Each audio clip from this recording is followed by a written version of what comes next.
Muy bien, y seguimos en Tenis TV, tal como te lo comentábamos recién en los títulos. Está ya aquí en nuestros estudios Marcelo Calderón. Marcelo, ¿cómo te va? Buenas tardes. Buenas tardes, un gusto estar. Bien. Gracias por la invitación. No, por favor, tengo muchos temas para hablar. Sí, vamos a hablar sin dudas de lo que fue la consagración de la Davis, del tenis argentino, del tenis local. Pero bueno, también queríamos aprovechar la oportunidad para conocer un poco más de tu carrera, de cómo arrancó todo. Hoy que también se está valorando tanto la tarea del profe de tenis, de Orsani, del capitán de grupo. Digo, contanos un poco de cómo arrancó todo lo tuyo también. Bueno, bárbaro. Yo, digamos, empecé a jugar al tenis aquí en Río Tercero cuando tenía 8 o 9 años. Mi primer profesor fue Hugo Suescun. La mayoría de los profes, digamos, de los que jugamos al tenis de esta generación, Hugo fue nuestro formador, digamos. Y bueno, jugué hasta los 13 o 14 años, jugué 2 años en Buenos Aires, por motivos familiares me fui a vivir a Buenos Aires, estuve 2 años y bueno, allá también jugué tenis y después prácticamente dejé hasta los 20, 21 años. Cuando volví a jugar al Club 9 de Julio, empecé jugando, tenía una buena base, nunca fui un gran jugador, pero al haber tenido muchos años de escuela, claro, una buena técnica, una buena formación. Y bueno, ahí conocí a Elvio, que no lo conocía o no tenía relación con él, y bueno, él fue un poco la persona que me abrió las puertas para involucrarme en la parte formativa o involucrarme como profesor de tenis, ¿no? Bien, y fue creciendo, ¿no? Imagino el contacto con el deporte ya visto desde otra visión, no tanto del jugador, sino más bien viéndolo desde afuera. Sí, indudablemente que, digamos, uno con el tiempo, yo empecé ayudándole a Elvio e inmediatamente descubrí que era lo que quería hacer. Claro. Así que lo primero que empecé a hacer es capacitarme, formarme ya con buenos fundamentos. Hice mi primer curso de profe de tenis en el año 87, 88. Y bueno, y a partir de ahí yo creo que la base de todo el trabajo que fui desarrollando fue la motivación en capacitarme, en siempre estar actualizado, y bueno, y ir haciendo mi trabajo y disfrutándolo, ¿no? Siempre me gusta poner en el contexto histórico las cosas, ¿no? La historia de cada uno. En ese momento del tenis argentino venía de Vilas, venía de Clerc, empezaba a asomar Sabatini, digo, fue quizás la época más dorada, ¿no? Sí, cuando nosotros, digamos, yo he pasado por varias épocas, ya tengo 52 años y en cuanto al tenis he pasado por varias épocas. Cuando era chico viví la época dorada no solamente de Vilas y de Clerc, sino de Ivana acá en Río Tercero, también, que fue un gran referente para todos nosotros. Y a partir de ahí, todas las etapas, también hubo una etapa muy dura donde el tenis argentino no tuvo jugadores, fue en la década del 90, después sí, que no tuvo jugadores entre los 100 mejores jugadores, y fue una etapa dura. Y bueno, nosotros trabajamos, éramos profes, queríamos organizar un torneo de tenis, no teníamos la cantidad de jugadores que se juegan hoy, por ejemplo, hablamos del circuito, claro. Hoy tenés 3 lugares que se hacen torneo de tenis y tenés cuadros completos en casi todos los lugares. Sí. Y en ese entonces no era fácil. Y estaba en el auge el pádel también, ¿no? También coincidió, exactamente, coincidió con eso. Pero bueno, a fuerza después tuvimos unos referentes, siempre cuando hay referentes a nivel nacional y aparece alguna figura convocante, yo creo que más el trabajo que se haga desde la Asociación Argentina de Tenis, las federaciones y eventualmente también el trabajo que hacen los profes en su lugar, claro. Ahí es cuando se empieza a revertir todo, ¿no?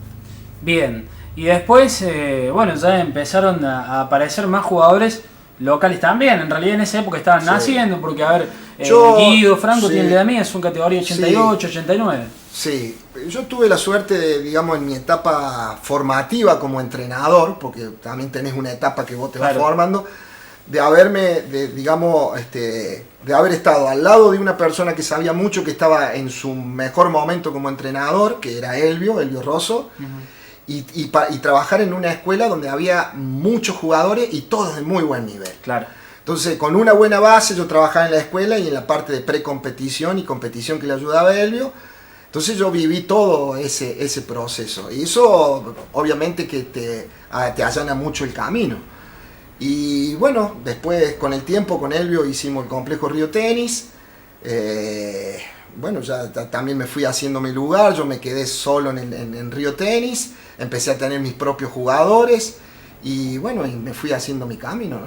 Claro, y ese camino con exigencias, digo, lo que contabas recién, ¿no? De jugadores, de buenos jugadores, hacen que uno también como profesor, como se exija más o se autoexija, ¿no? Para brindar cada vez más, ¿no? Exactamente, sí, la idea es que uno generalmente con tus jugadores, los entrenadores quieren ir evolucionando. Fíjate el caso de Del Bonis, que bueno, recién fuera de cámara hablábamos algo, digamos, yo lo conozco, Del Boni y Pela son contemporáneos, son de la misma camada de jugadores como acá tuvimos de buen nivel, como Guido Cunio, como Franco Tamagnone, y el entrenador es el mismo entrenador que tiene ahora es el entrenador que tuvo cuando eran juniors. Yo lo he cruzado un montón de veces, hemos compartido torneos. Y bueno, el entrenador también en muchas ocasiones se da que es el mismo entrenador formador lo va acompañando. No siempre se da eso, pero generalmente hay entrenadores que tienen esa inquietud por ir evolucionando con su jugador, ¿no? Y ¿cuándo se da el quiebre? Digo, en un jugador de tenis. En un jugador de fútbol, por ahí a los 13, 14, 15 años...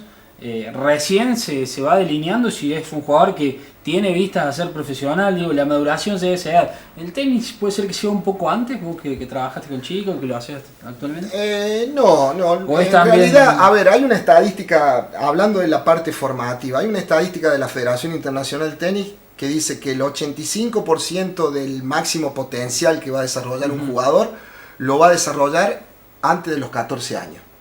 Bien. Después el otro 15%, la parte mental, hay cosas que lo va a hacer después de los 14 años, hablando de la parte formativa. Así, digamos que la parte técnica y la parte de desplazamiento, de movilidad en la cancha y todo, los conceptos tácticos, estratégicos, claro, los empezás a trabajar en esas edades y después depende mucho de la maduración. Si hay jugadores...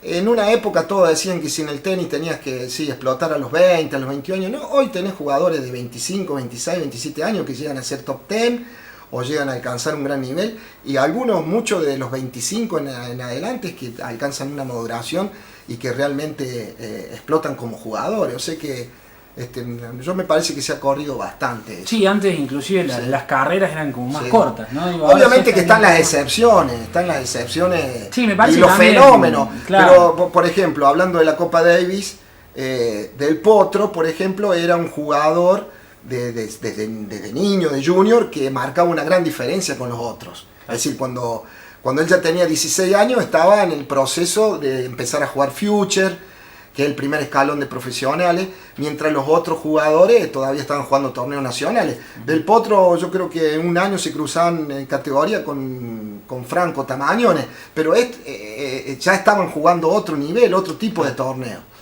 Mientras que, por ejemplo, Del Bonis o Pela han sido jugadores del montón, o sea, buenos jugadores, pero jugadores de una camada que no ha sobresalido, no eran sobresalientes, eran... es más, muchos de estos chicos, los que estoy nombrando acá en el tercero, obviamente que cuando eran juniors le ganaban. Pero bueno, después hay todo un proceso de ahí en adelante, ¿no? Exacto. Hablaste de procesos.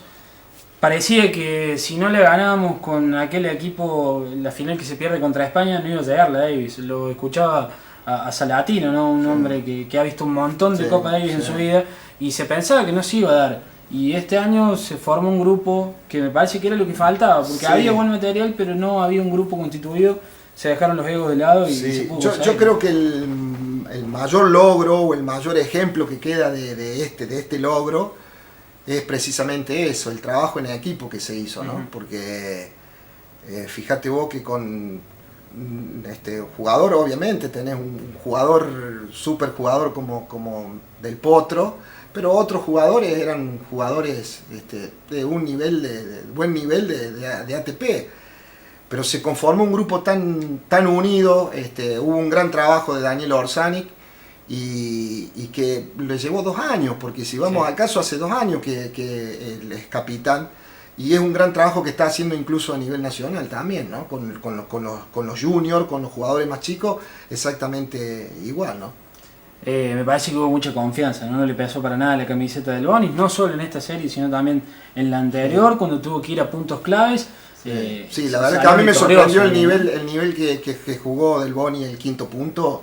Fue increíble, pero todo eso tiene que ver con lo que vos decís, la confianza que te da el equipo, tus compañeros, tus entrenadores. Fíjate que hoy me quedé sorprendido cuando estaba viendo que estaba el equipo y habían sido recibidos en Casa Rosada por el presidente, y le dieron un reconocimiento a todos, lo grande que era el equipo, pero claro, todos formaban parte del equipo. El entrenador personal de cada uno de los jugadores formaba parte del equipo. El kinesiólogo, el preparador físico. Hubo una cohesión de equipo y una unión que realmente es admirable. Y bueno, y ese es el ejemplo que nos queda, que muchas veces el trabajo humilde, claro, silencioso y en equipo da mucho más que tener figuras, ¿no? Sin dudas. Escuché por ahí, y te lo quiero preguntar, porque sos profe, técnicamente no estoy quizás a la altura, ¿no? Para poder interpretar eso que escuché, que decían que el hecho de la lesión en la muñeca ha generado un golpe de derecha del potro que es realmente revolucionario para el tenis de este tiempo. Yo lo escuché por ahí, te lo quiero preguntar.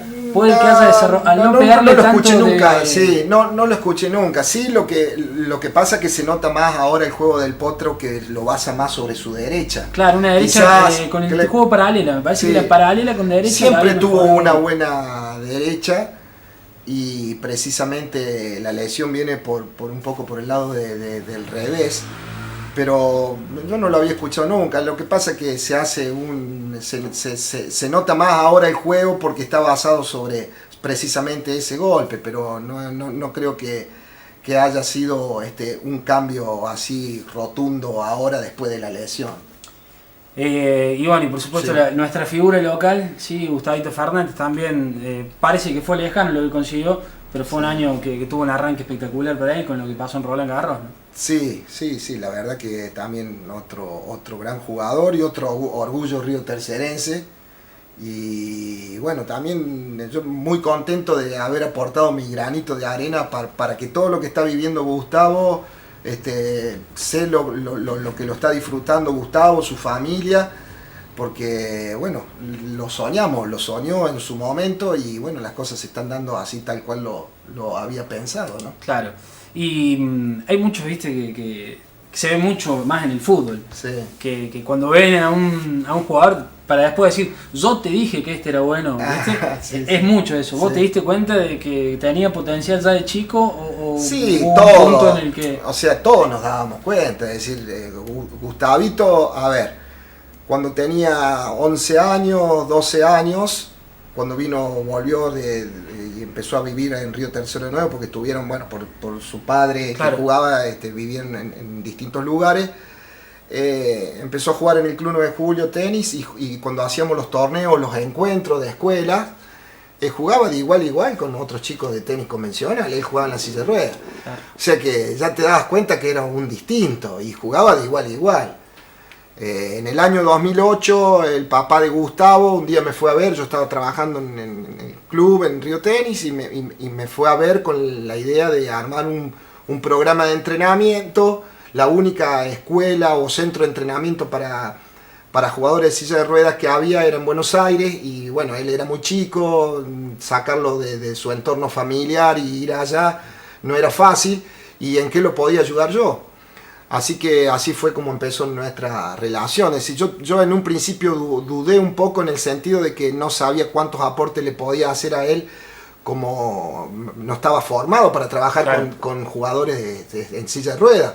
Pero sí tenía una buena experiencia en la formación de jugadores de competencia, y creía que mi apoyo en ese sentido podía ser útil.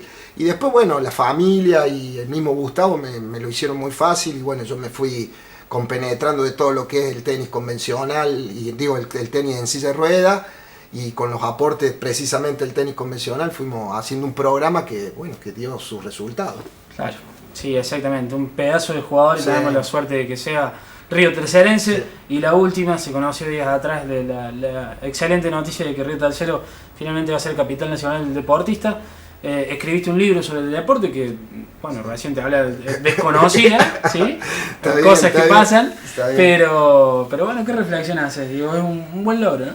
Más que bien, por supuesto que un gran logro para toda la ciudad. Bueno, espero que lo podamos aprovechar. Sí. Es decir, que digamos, más allá del título, de la declaración, yo creo que los riotercerenses y los que tenemos un deseo genuino de que Río Tercero sea capital nacional de deportista y que perdure con el tiempo, podamos aprovechar, juntarnos, unirnos y hacer algo que sirva para la ciudad, para los deportistas, para las instituciones, para todos, porque ese es el objetivo. Claro. O sea, que sea un beneficio para todos, ¿no? Gracias por estar, Marcelo. Podríamos haber hablado del club, de que está terminando el año, de los torneos, Está del bien, todo, está bien. pero bueno, fue una charla de tenis, eso era la intención. Así Dale, que muchas gracias, la verdad que una linda nota y bueno, les agradezco. Muy bien, separamos en Tenis TV y ya venimos con más programas y nos queda un ratito más.